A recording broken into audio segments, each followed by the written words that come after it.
네, 안녕하세요. 반갑습니다. 12월 11일 오후 경기 분석 방송 시작해 보도록 하겠습니다. 일단 오늘도 저의 방송 찾으신 모든 형님들 다들 감사드리고요. 자, 파크치님 제팔 유튜브로 보고 추천 계시는 감사합니다. 분들은 제가 시작하기 전에 구독이라든지 좋아요 안 눌렀다. 구독 한번, 좋아요 한 번씩만 눌러주시면 감사드리도록 하겠습니다. 자, 오늘 오후 KBL 하나에다가 KOVO 두 가지 경기, 세 가지 경기 분석 멘트 준비해 왔고요. 자, 유튜브로 보시는 분들 중에 이제 뭐 전체 경기에 대한 분석표라든지 주목할 만한 탑4에 대한 경기들 체크해 보고 싶다라고 하시는 분들은 가입해 주시면은 커뮤니티 활용해서 나가고 스티플님 있거든요. 추천 그래서 감사합니다. 많은 관심 또 참여까지 해주시면 감사드리도록 하겠습니다. 자, 그렇다면 이제 KBL 하나, KOV 두 가지 경기, 세 가지 경기 한번 깔끔하게 야무지게 분석해보고 마무리 지어볼게요.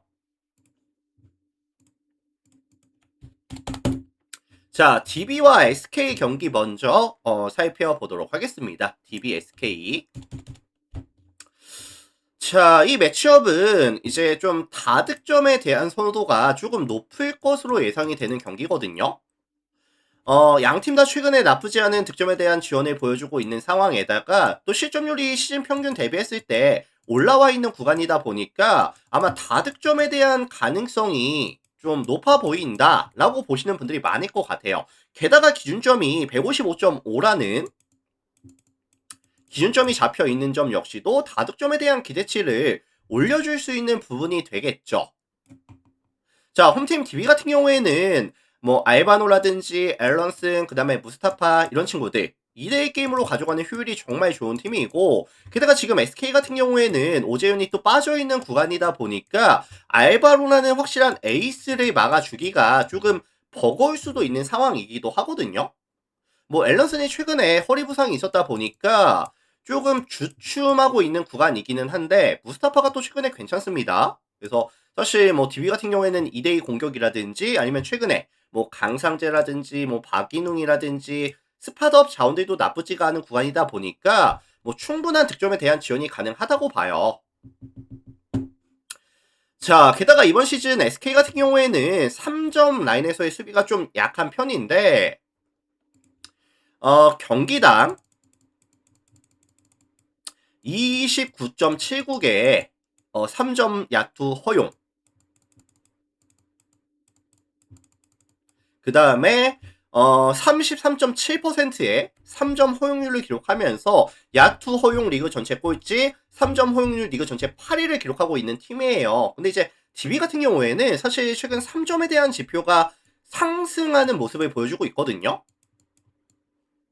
게다가 지금 뭐 SK 같은 경우에는 3점 라인 수비가 또 약한 팀이다 보니까 아마 DB에 대한 득점 기대값 자체는 조금 높게 설정을 가져가셔도 나쁘지 않을 것 같습니다. 뭐 최소한 80득점 이상 가능하다고 저는 보거든요. 자, 반면에 원정팀 SK 같은 경우에는 직전 KCC 만나서 지고 왔어요. 지고 왔습니다. 뭐 허운이라든지 허웅을 억제를 전혀 못 해줬었고요. 그리고 사실 원희가 29득점을 가져갔었는데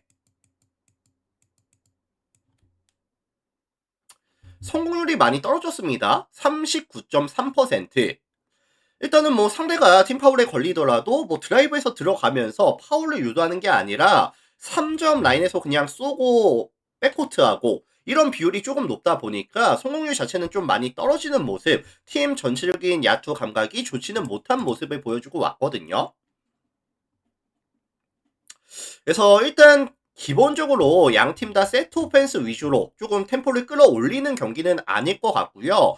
생각보다 SK의 득점에 대한 지원이 잘 안 될 수도 있겠다. 라는 생각이 드는 매치업이 될 것 같고, 종합해보면은 DB 승이라든지 1.5 마헨, 언오버는 뭐 굳이 본다면은 155.5 기준 언더에 대한 가능성까지 같이 언급을 드려보도록 하겠습니다.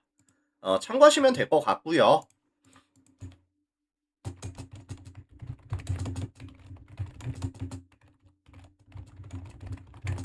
자, 이렇게 보고 넘어가겠습니다.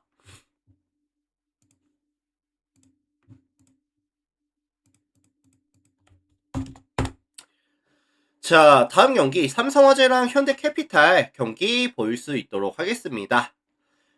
이 매치업은 지금 뭐 양 팀이 보여주고 있는 퍼포먼스 자체가 정말 많이 다르거든요.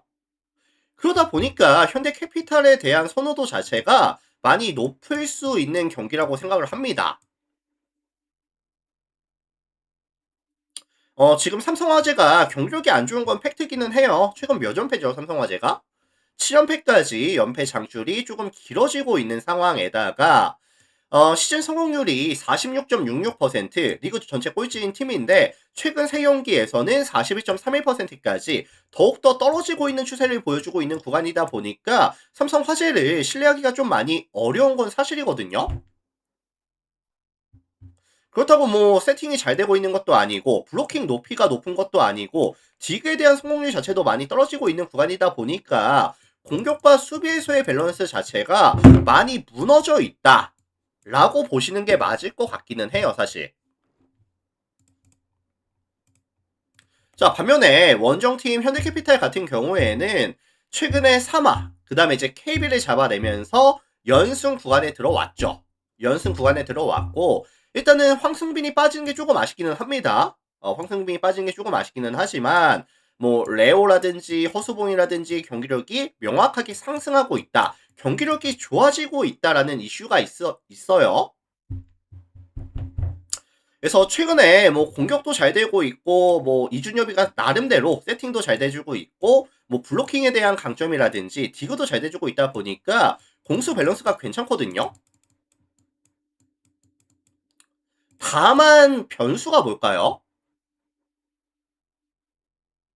변수가 사실 이번 시즌 현대캐피탈이 홈에서는 셧아웃이 꽤나 잘 나오기는 해요. 하지만 원정에서 가져가는 경기 총 5번의 경기 중에서 셧아웃으로 끝난 경기가 아직까지 단 한 번도 없었습니다.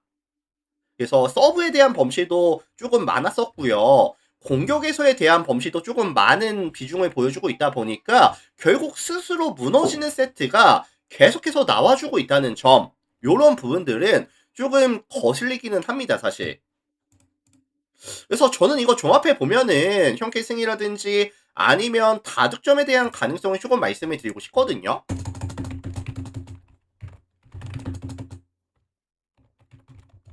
그래서 이게 형캐가 뭐 세트를 가져가면서 스스로 좀 실책이 많이 나오면서 범실이 비중이 늘어나면서 접전으로 가져가는 세트도 많을 것 같고 뭐 한 세트 정도는 내줄 수도 있겠다 라는 생각이 좀 듭니다. 그래서 요거는 형캐 승이라든지 아니면 다득점에 대한 가능성에 대해서 언급을 드리면서 넘어가 보도록 할게요. 뭐 최근 흐름만 봤을 때는 분명히 형캐가 많이 유리해 보이는 건 맞지만 원정이라는 변수, 범실이라는 변수를 조금 생각해 볼 필요는 있겠다. 뭐 이런 느낌의 경기 정도? 자, 참고하시면 될 것 같아요.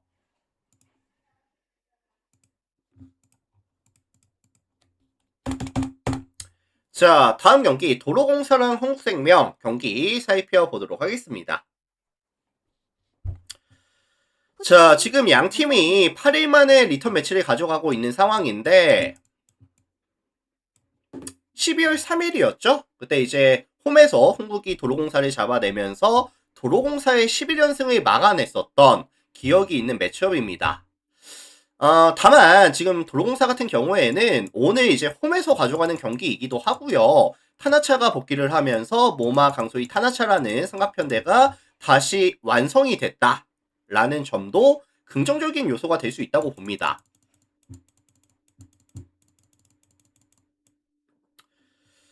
자, 그래서 이제 이번 시즌 이 도로공사라는 팀 자체가 이제 뭐 공격 성공률이라든지 뭐 세트에 대한 성공률, 게다가 이제 디그에 대한 성공률까지 리그 전체 1위를 달리고 있는 팀이다 보니까 공격과 수비 밸런스가 괜찮은 팀이거든요. 그래서 이제 이윤정이의 안정감 있는 공격 세팅이라든지 아니면 모마 강소희 타나차가 보여줄 수 있는 삼각편대에 대한 화력이라든지 아니면 또 문정훈이가 보여줄 수 있는 허슬에 대한 비율이 높다는 부분 역시도 긍정적인 요소로 봐주시면 될 것 같고요. 오늘의 도로공사는 이제 홈에서 가져가는 경기다 보니까 충분히 압도적인 경기력을 보여줄 수가 있겠다 라는 생각이 좀 듭니다. 자, 반면에 원정팀 한국생명 같은 경우에는 뭐 최근에 레베카가 나쁘지 않아요. 레베카가 최근에 공격 성공률이 올라가는 추세를 보여주고 있고요. 뭐 피치라든지 뭐 김수지라든지 이런 뭐 정윤주, 뭐 최은지까지 다양한 레파토리를 또 보여주고 있는 상황이죠. 그래서 최근에 공격 성공률이 나쁘지 않은 구간인 건 맞는데 다만 이 도로공사가 딕에 대한 효율이 워낙에 또 좋은 팀이다 보니까 다양성으로만으로는 사실 도로공사의 이런 수비를 뚫어낼 수 있을지 약간 의심이 들고 있고요. 게다가 지금 한국이 뭐 리시브라든지 블로킹, 그다음에 뭐 디그 이런 부분에 대한 지표들, 수비에 대한 지표가 전부 하향세를 또 그리고 있는 상황이다 보니까 사실 도로공사의 화력을 억제해 줄 수 있을지 좀 의심이 되기는 하거든요.